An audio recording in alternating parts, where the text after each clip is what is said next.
If you're only going to do it every once in a while, why do it at all? Right? Again, what did you want from that? Most common objection or question I get is usually like, yeah, Nick, I posted 100 times, didn't get a lot from it. Well, first of all, my 14-year-old can do that, so that's not very, I wouldn't call that a skill set. Okay? And again, if posting 100 times was all it takes, then think about how many people would be doing that. Why would companies be spending tens of millions of dollars to advertise on the Super Bowl if all you had to do was get on Facebook or Instagram, post 100 times? Right? It's all relevant, okay? You must commit to consistent content. So what does consistent mean to you guys?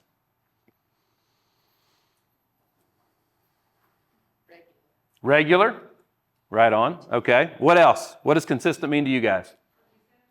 What is it? Cohesive? That's a good word. I like that one. What else? Keep going. Repetitive? On brand. On brand? So there's a lot of ways you could define consistent, right? Let's just start with the frequency. Do you guys, if you posted once a day and your competition posted 5 times a day, who do you think wins? Depends? How? Well, I mean, if what they're posting isn't attracting anybody to them, then what good does that 5 posts do? I agree. Versus your one that might be more attractive to more people. You're exactly right. So obviously, if your commercial sucks, even if you put it on the Super Bowl, still probably ain't going to perform right. So the commercial's got to be good. Your ad's got to be good. All right? Can we all agree that making a good ad or making good content is a skill? Okay. So, which again, that's why I hired an agency. Or that's why I started an agency, I should say, because I hired all the agencies and they failed. They couldn't get it done. They weren't good enough for me, right? It was the same thing they were giving everybody else, and I'm not everybody else, right? And neither are you. I wanted something custom. So check this out, guys. Brad told me in 2020, when we started doing all this, he said, Hyder, if you start doing videos and you're repetitive, you do it every single day, multiple times a day, in 3 to 4 years, you're going to have something that produces revenue, something that you can lean on, something to launch other companies with, right? It took my wife and I 5 years to build our first 10-figure company, but once our personal brand got to a certain place, we've been able to launch multiple ones since then in a fraction of the time. So a personal brand collapses time. Okay? It collapses a lot of time, right? Now, check that out. So one of the things that we've started to study is besides time, to your point a little bit, but like with that consistency, it's taken me quite a few years to post 6,558 times just on Instagram. How many times have you posted? Take a look. Somebody get out your phone and tell me how many times you posted on Instagram. 2742, that's not bad. 874. 874? Now, what I will tell you out of that 6,558 is think about how many lessons I learned along the way. Think about how much case study I have out of those 6,558 posts. Right? The point is you can collapse time by doing more. All right? Just so you guys know what volume that I'm putting out right now, it's 4 to 5 posts every day across all of the big 6 platforms with 10 to 15 stories. Okay? That's what's working for us right now. Right? Some people have a different strategy and it works for them. But the people that I'm competing with the most, I'm trying to keep up with them. Like if you don't go on Gary Vaynerchuk's today, you're going to see 7 or 8 posts. Yes, sir. So I have a question. Bring it. So, for someone, I'm just going to say myself, I've got 4,000 friends, et cetera, what would be a happy medium for me to say that? Because I've heard once a day, I post once or twice a week. What's a happy medium without, how would I say it, not pissing people off, but being annoying?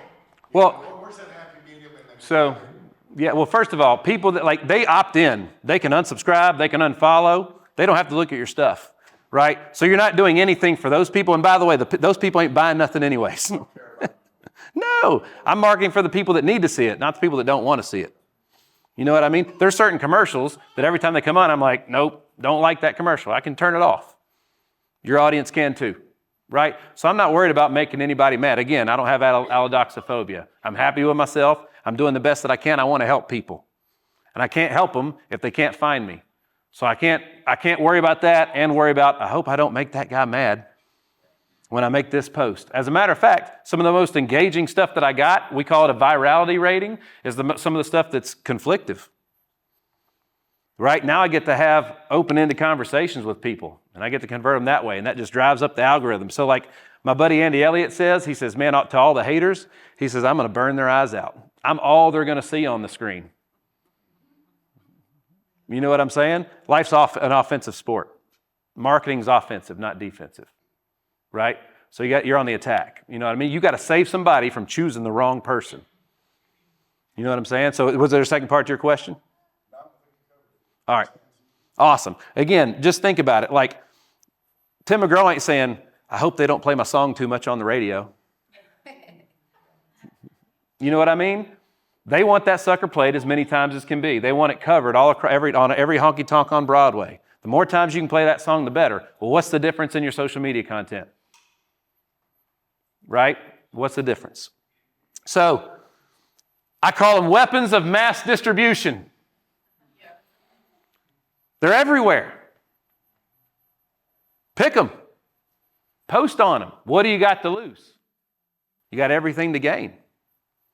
Right? So, here's some formulas for you. How many of you guys use a CRM? Hopefully everybody. Do you guys track your analytics on your email marketing? Do you see how many people are opening your emails, reading them, do any of those things? Do you study the data that's put in front of you at all? Well, on social media right now, for instance, just on my stuff, for me to, it takes 32 touches over 20 days for me to get somebody to make a decision. 32 touches over 20 days. All right, so my dad would say 20 touches, or 32 touches over 20 days. So I'm emailing them 32 times. No, it could be a text message. It could be an email, Facebook video, YouTube clip, right? LinkedIn post, TikTok video, whatever, X. Any of those things are touches, wherever they see you. Okay? 32 times over 20 days. So, goodwill plus offer times frequency equals money. Well, I put out that goodwill for free, that video. That's goodwill. I gave it to you for free. You didn't pay for it. You didn't have to do anything to see it except for look at your phone, right? Within that video, there's going to be offers. Some of them might be subtle. Some of them might be in your face. And then I'm going to do that a lot. And that's going to equal money. Isn't that what advertising is?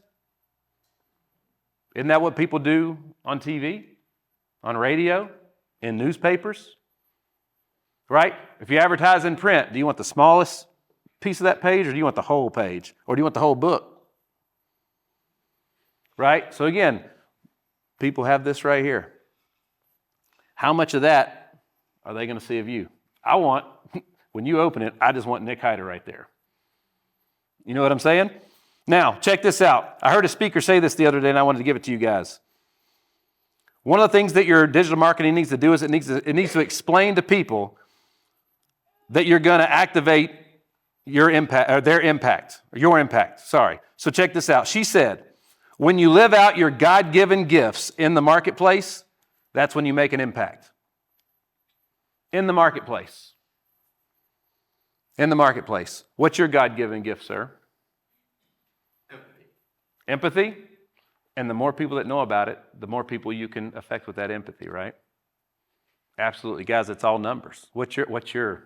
God-given ability is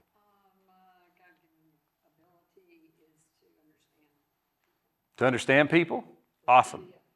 To see them? Beautiful. So the more people that you get in front of, the more people that you have the ability to help then, right? Absolutely. I love it. Goodwill plus offer times frequency equals money. All right. Now, hook plus offer plus CTA equals money. This for every post that you make, We run everything through this little formula here. All right, in the beginning of that post, whether it's if it's a static image, it's something that we call the hook. It's something that gets your attention. All right, if it's a video, my wife does this all the time, and I used to do it a lot. You've got like a fraction of a couple seconds to get people's attention when they're scrolling, to make them stop. All right, that's what the hook is. So my wife used to, when she would make her clips, she would always say, "Hey guys, Rhiannon Hyder here," and scroll. Versus, "Stop scrolling," right? Or if she's making a post about her Arbonne stuff, talking about gut bloating or anything else, like, "Is your stomach swollen?" That gets people to stop. Wait a minute, what'd she say? You got to get their attention, okay? Now, once you've got their attention, you're making offers, okay? And then, if you got their attention, they like what you said, you got to give them what to do next. That's the call to action. There's an array of calls to actions. Once a month, when when I'm shooting content, we call them batch days, at the studio, the first thing I'll shoot is 5 or 6 calls to action videos that every single thing that I say, that one of those call to action videos will be placed at the end of that clip, right? So, for instance, let's see. If I'm going to give you guys a hook about, like, reach more people online, and then I might say, 32 touches over 20 days, the studies that have shown, do business with the Hit Lab, we can help you create content, and then boom, all of a sudden the next thing you're going to see is the call to action. If that video struck a nerve with you, and we feel like you could help us out, then DM the word content to my account, and we'll reach out and get you enrolled, right? Something so easy. Hook, right? Offer, call to action. Every post you make should have those 3 things, right? Out of those 6,000 posts that you saw, probably about 3,500 of them didn't have a call to action on the end. I was making just a lot of noise. And I wouldn't even call it a joyful noise. You know what I mean? It was a lot of racket without a lot of productivity, but we learned a lot. Going back to our funnel. Content leads to awareness and discovery, right? Attraction is consideration and conversion, right? Offers is conversion and relationship, and community is relationship and retention. Everybody can agree that being part of a community is important, right? Online, there's multiple communities. All right, check this out. Here's a couple of nuggets for you guys. I had a post in the last 30 days that went extreme. It's still going viral. It's still going crazy. And I'm just going to talk to you guys about why you want to create things that can be shared with others, which, by the way, your little clips that you make for Instagram or whatever, like, there's options within Instagram to forward those videos to people's phones directly. I had this conversation with my pastor the other day.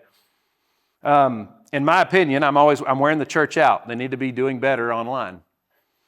They need to be doing better online. So we were having this conversation. He said, "Well, what do you mean?" I was like, "Well, imagine this. Every Sunday, there's a 30 to 35-minute sermon that's recorded. That's long-form content. You can take that sermon and chop it up into little pieces and make medium and short-form content. You could even take that same sermon and just take the audio part only and post it on RSS feeds and call it a podcast from one sermon. One sermon that he does every Sunday, all that content can be generated. All right? Now, let's say he makes a post and it's on Instagram. And I said, all right, there's 350 people sitting out in that congregation. Imagine if you had everybody get out their phone and go to that post and share it at the same time. Who here is old enough to remember the We Are the World campaign from the 80s? Do you guys remember how that song went #1 so fast? Every radio station on planet Earth debuted it at the same time. At the same time, right? So I was like, imagine 350 people that shared it. How many people would that reach at that moment? Then, what if you said, now, I want everybody in here to think of 3 people that need to hear that message and email it to them. That same clip, or send them a text message. 350 times 3, the numbers add up. Right? It's so easy to double a church's congregation. Every member just has to get one person to join in the course of a year, and you doubled your congregation. That's how easy it is to grow. You do that right here. Everybody's right here. They're on it. You're on it. All day, every day. As he alluded to earlier, even in the bathroom. Even in the bathroom. All right? That's why you need to have subtitles on your videos, because the volume's down when they're on the toilet. You know what I mean? So shareable content is the best content. So now I'm going to show you guys these pictures are actually dated a little bit. Let me tell you how many times this video has actually been watched right now. Let's refresh. So these were taken about 2 weeks ago. And see where it says 212,000 times it's been watched? It's actually up to 328,000 times since I took this photo. So it's still going. See where it says it's been liked 3,585 times? It's now been liked 5,722 times. It's got 99 comments, but see where it's been shared 8,600 times? It's been shared 13.1 thousand times now. And growing. It's incredibly valuable. It tells you I've earned a couple thousand followers just from that one post on that one platform. The numbers are very reflective on YouTube and so on and so forth. That same video is on YouTube. It's on Facebook. It's on LinkedIn. It's on X. It's on TikTok. All of them. Now, here's 3 tips for some shareable content. Strong opening hook, verbally and visually. All right? Being bold in what you say, or maybe a little controversial. That video, believe it or not, was I'm talking to a baseball team about, guys, when your coach is talking to you, look him in the eyes, show some respect. Well, all the Karens bombarded that post with ADHD stuff, which was not what we were talking about, right? So we've had a lot of conversations about that, and a lot of people saying, man, I see your point. Thanks for doing that. But regardless, those Karens keep driving that sucker up. Instagram's like, man, more people need to see this. It's getting traction. What's in it for Instagram? Don't they want you on there? Right? Don't they want you on there? Absolutely. What's in it for Facebook? They want you on there. And a properly positioned call to action, all right? Opening hook. You have roughly 1 to 3 seconds to grab someone's attention in today's society. It's probably closer to 1 second, guys. Right? On a sales call, Jordan Belfort said you had up to the first 4 seconds are the most critical, right? You got to get their attention quick. Controversial and strong opinions lead to more interaction and engagement. They do, but like controversial don't have to be a bad thing. You can challenge somebody to think differently, and that's called controversy. You can challenge somebody to be more kind, and that's considered controversy if they disagree with it. Right? So you can do a lot of good with this stuff. Call to action. You could miss out on hundreds, if not thousands, of new followers, new audience, or whatever it may be. Always go back and reply to comments. I was bad about this for a long time. I was posting just to post. The people were giving me all the information that I needed to know. I didn't know that I could be qualifying them to buy in the comment section of a post. Right? Which, by the way, everybody else that's looking at that post sees my process. And they're thinking, all right, that's how easy it is to buy? Got it. A deal is being done right in front of everybody. It's extremely powerful. Okay? Take your time to go back and show your appreciation. It will also boost the engagement. What I like to do is, because the comments are they happen so frequently now, is I just take 30 minutes 3 times a day. And I go back and I hit them all. Okay? That's simple. How can I make it a standard operating procedure in my life every single day? Okay?